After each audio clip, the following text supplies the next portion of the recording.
atmosphere. Well, indeed, space-time is an entity, and one of its properties is that it can be distorted or bent by a gravitational field. We know that gravity bends or distorts space-time and light by virtue of the fact that we're able to see stars which we know should be blocked from our view by the sun. Referring to the graphic here, the solid line denotes the position of a star that's located behind the sun, and the dotted line shows its position as viewed from Earth. This is made possible because the sun's gravitational field distorts the space-time and light around the sun, allowing us to view stars which should be hidden from view. We know that gravity distorts time by virtue of the fact that if we take two identical atomic clocks and keep one at sea level and take the other one up to a high altitude, when we bring them both back together, they reflect different times. The difference in this passage of time is caused by the fact that a gravitational field weakens the further you get from the source. So the atomic clock which was taken to the high altitude was exposed to a less powerful gravitational field than the clock which we kept at sea level.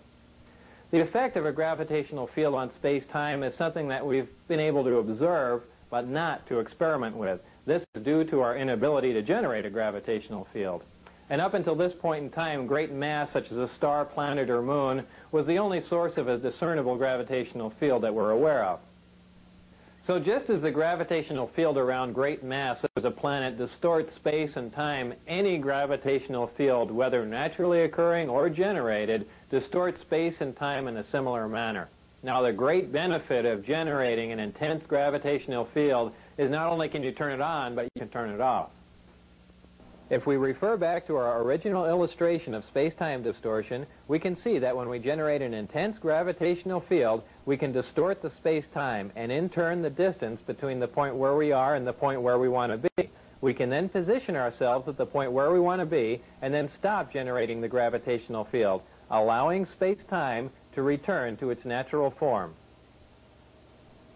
In this manner, we can travel great distances with little linear movement, and this is how space-time distortion translates into reduced distance. Now back to our original question, how is it possible to cross the vast expanses of space required for interstellar travel without exceeding the speed of light? This is accomplished by generating an intense gravitational field, distorting space-time and allowing you to cross many light years of space in little or no time and without traveling in a linear mode near the speed of light. The next question is, how do you generate a gravitational field? Up until this point in time, I've used the term generate to describe the capability of producing a gravitational field, but since I'm not aware of any way of creating a gravitational field from nothing, a more accurate term might be to access and amplify a gravitational field. And this is what I mean when I use the term generate. To understand how gravity is generated or accessed and amplified, you must first know what gravity is. There are two main theories. The wave theory, which states that gravity is a wave, and the currently accepted theory of gravitons, which are alleged subatomic particles that perform as gravity, which is total nonsense. Well, gravity is a wave, and there are two specific different types of gravity, gravity A and gravity B. Gravity A works on a small or micro scale, while gravity B works on a large or macro scale. We are familiar with gravity B. It is the big gravity wave that holds the Earth as well as the rest of the planets in orbit around the Sun and holds the Moon as well as man-made satellites in orbit around the Earth. We are not familiar with gravity A. It is the small gravity wave which is the major contributory force that holds together the mass that makes up all protons and neutrons. Gravity A is what is currently being labeled as the strong nuclear force in mainstream physics, and gravity A is the wave that you need to access and amplify to enable you to cause space-time distortion for interstellar travel.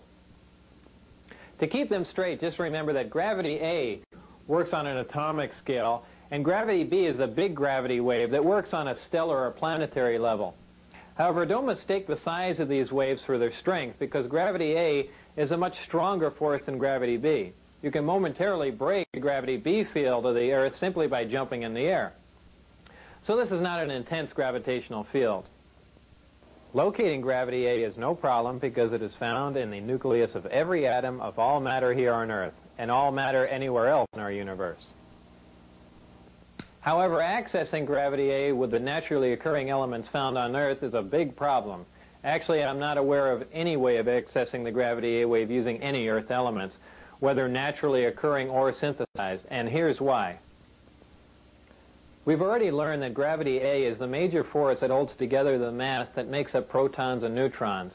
This means the gravity A wave we are trying to access is virtually inaccessible as it is located within matter, or at least within the matter that we have here on Earth. However, the Earth is not representative of all matter within our universe. The residual matter which remains after the creation of a solar system is totally dependent on the contributing factors which were present during the creation of the solar system. This is true whether you believe that the origin of the universe was an evolutionary event or that a supreme being caused this event to happen.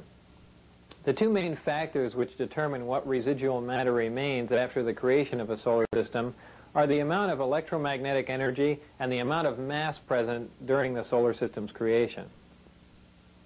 Our solar system has one star, which is our sun, but the majority of solar systems in our Milky Way galaxy are binary and multiple star systems. In fact, many single star systems have stars that are so large that our sun would appear to be a dwarf by comparison. Keeping all this in mind, it should be obvious that a large single star system, binary star system, or multiple star system would have had more of the prerequisite mass and electromagnetic energy present during their creations. This makes it possible for these systems to possess elements which are not native to the Earth. Scientists have long theorized that there are potential combinations of protons and neutrons which should provide stable elements with atomic numbers higher than any which appear in our periodic chart, though none of these heavy elements occur naturally on Earth. 88 of the first 92 elements on the periodic chart occur naturally on Earth. Some heavier elements do occur in trace amounts, but for the most part we synthesize these heavier elements in laboratories. Generally speaking, the stability of these synthesized heavy elements decreases as their atomic number increases, but experiments at the Lab for Heavy Ion Research in Germany have shown that this may only be true up to a certain point, as the half-life for element 109 is longer than that of element 108.